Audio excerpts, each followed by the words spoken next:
Bonjour, bon dimanche. Donc voilà, troisième dimanche de Pâques, toujours confiné, mais on a décidé avec le Père Frédéric de vous faire quelques petites vidéos ouais, on va essayer chaque dimanche pour vous livrer un petit partage autour de l'Évangile. Donc l'évangile de ce dimanche, c'est les disciples d'Emmaüs. Voilà, c'est l'évangile que l'on connaît bien. Donc je vous invite peut-être tout d'abord, on pourrait réfléchir ensemble, ce mot évangile qu'on entend très souvent pendant nos célébrations, se rappeler, peut-être que certains vont même découvrir, redécouvrir que ce mot veut dire bonne nouvelle. Dans bonne nouvelle, il y a évidemment le bon, quelque chose de bon, et en même temps quelque chose de nouveau. Ce mot a aussi une dimension de victoire. En fait, Paul, quand il va utiliser ce mot, l'apôtre Paul, il va l'emprunter au vocabulaire militaire. Voilà.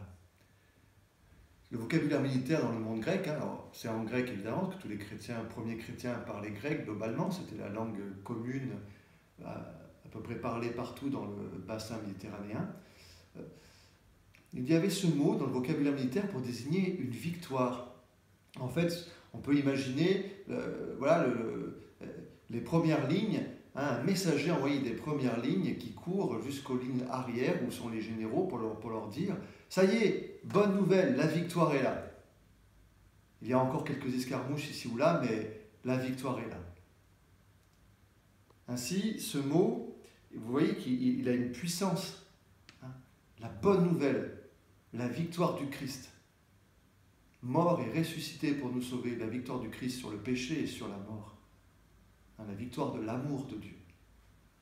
Ici, vous avez des coupes. Voilà, notre victoire. La victoire, c'est le Christ. La croix, toujours, parce que c'est la résurrection. Dans la théologie de Paul, c'est la croix qui est au centre. Mais la croix, vue à la lumière de la résurrection, qui nous dit « Ah, Dieu, tu m'as aimé jusque-là, tu as donné ta vie pour moi, pour me sauver. » Et m'inviter à jamais désespérer de moi-même ni des autres. Accueillir cette victoire dans nos vies. Et ce mot de victoire, cette bonne nouvelle de la victoire de Dieu dans notre vie, a aussi quelque chose de dynamique. Parce qu'on l'a vu, c'est la victoire est déjà là, même s'il y a encore quelques combats. C'est une victoire qui est déjà pleinement là, acquise, et en même temps, il y a encore à l'accueillir, cette victoire, à la mettre en place dans notre vie.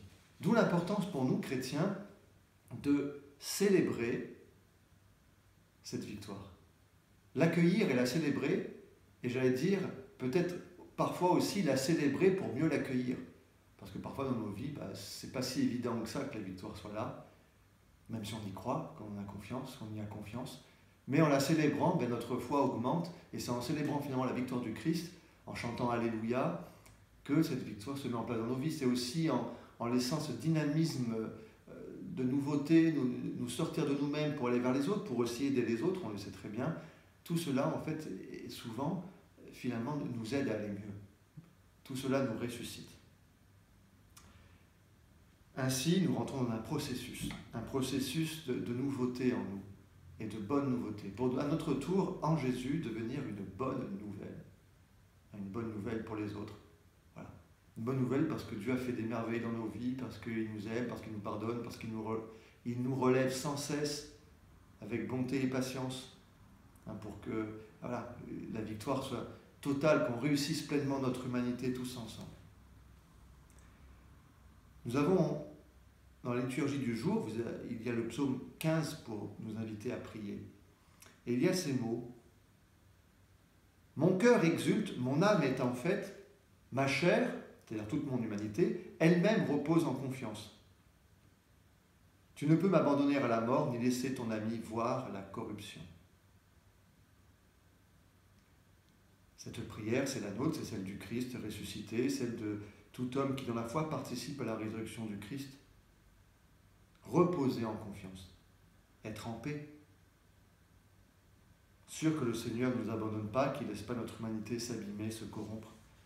Alors, aujourd'hui, c'est nous qui sommes les pèlerins d'Emmaüs. On est là, et puis Jésus nous rejoint dans nos questions, dans nos doutes, pour nous dire « Je suis là avec vous ».